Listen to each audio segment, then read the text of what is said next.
Hello bachcho, let's read this question. The question says A is a matrix of 3 rows and 2 columns and B is a matrix of 2 rows and 3 columns. If AB is equal to C and BA is equal to D, then option A, determinant of C and D are always equal. Option B, determinant of C is 0. Option C, determinant of D is 0. Option D, none of these. तो यहाँ पर मैं की concept लिख लेती हूँ। क्या है हमारा इस क्वेश्चन का की कॉन्सेप्ट की multiplication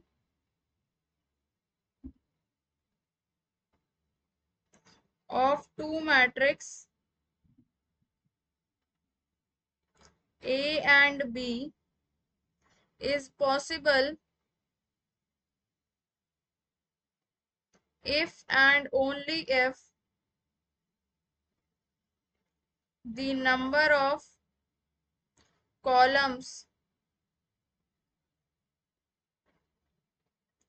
in the first matrix is the same as number of rows in the second matrix। कि दो मैट्रिक्स का मल्टीप्लीकेशन जब भी पॉसिबल है जब अगर ए और बी मैट्रिक्स हैं, ए भी हमारा तभी आएगा जब ए की जो कॉलम्स हैं वो बराबर हो बी के रोज के।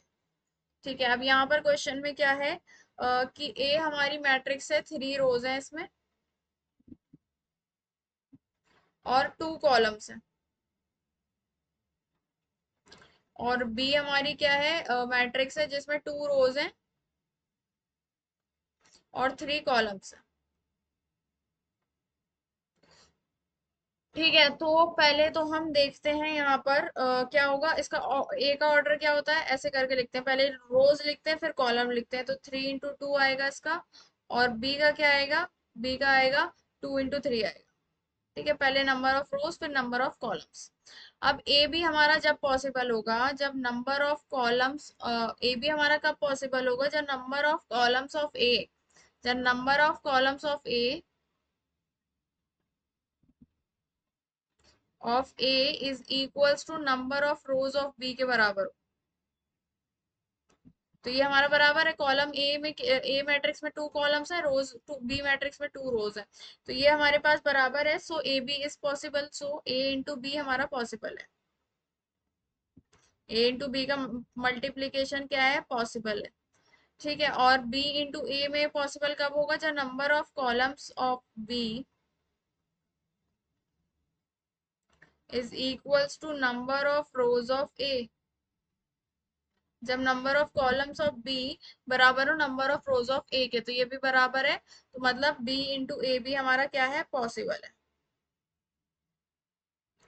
ठीक है, अब क्वेश्चन में क्या गिवन है कि ए इंटू बी जो है वो बराबर है किसके, सी के बराबर है। ठीक है, अब ए की मैट्रिक्स का ऑर्डर क्या है, अगर ऐसा होता है तो जो हमारे पास मल्टीप्लीकेशन के बाद जो ऑर्डर बनकर आता है, जैसे कि अगर मेरे पास एक मैट्रिक्स यहाँ पर है 3 × 2 ही है, ये ले लेते हैं हम, 3 × 2 की है, और फिर उसका प्रोडक्ट हो रहा है बी मैट्रिक्स के साथ जो कि है 2 × 3 की। तो जो मेरे पास नेक्स्ट न्यू मैट्रिक्स बनेगी सी, उसका जो ऑर्डर होगा वो क्या होगा, इसका जो ऑर्डर आएगा हमारे पास सी का वो क्या आएगा, इसके हमारे नंबर ऑफ रोज और इसके नंबर ऑफ कॉलम्स 3 × 3 आएगी। ठीक है, इसके ए के नंबर ऑफ रोज और बी के नंबर ऑफ कॉलम्स, इन दोनों का प्रोडक्ट होता मतलब वो हमारा क्या होगा, ऑर्डर होगा। ठीक है, तो सी हमारे पास A B is equal to क्या है, सी है, तो सी का ऑर्डर कितना आ गया, 3 × 3। और बी की मैट्रिक ये क्या है, 2 × 3, और ए 3 × 2। ये मैट्रिक्स किसके बराबर है, डी के बराबर है, तो डी का मैं ऑर्डर निकालूं तो क्या आएगा, इसकी नंबर ऑफ रोज इसके नंबर ऑफ कॉलम्स 2 × 2 आएगा। ठीक है, तो सी आई है, टू डी आई है। अब यहाँ पर ऑप्शन में क्या क्या है कि determinant of C and D are always equal, determinant of C and D equal होंगे, नहीं भाई, हम नहीं कह सकते determinant of C and D equal होंगे, क्योंकि हमारे पास कोई ऐसी इंफॉर्मेशन हम अभी नहीं निकाल सकते, हमारे पास कुछ ऐसा वो नहीं है।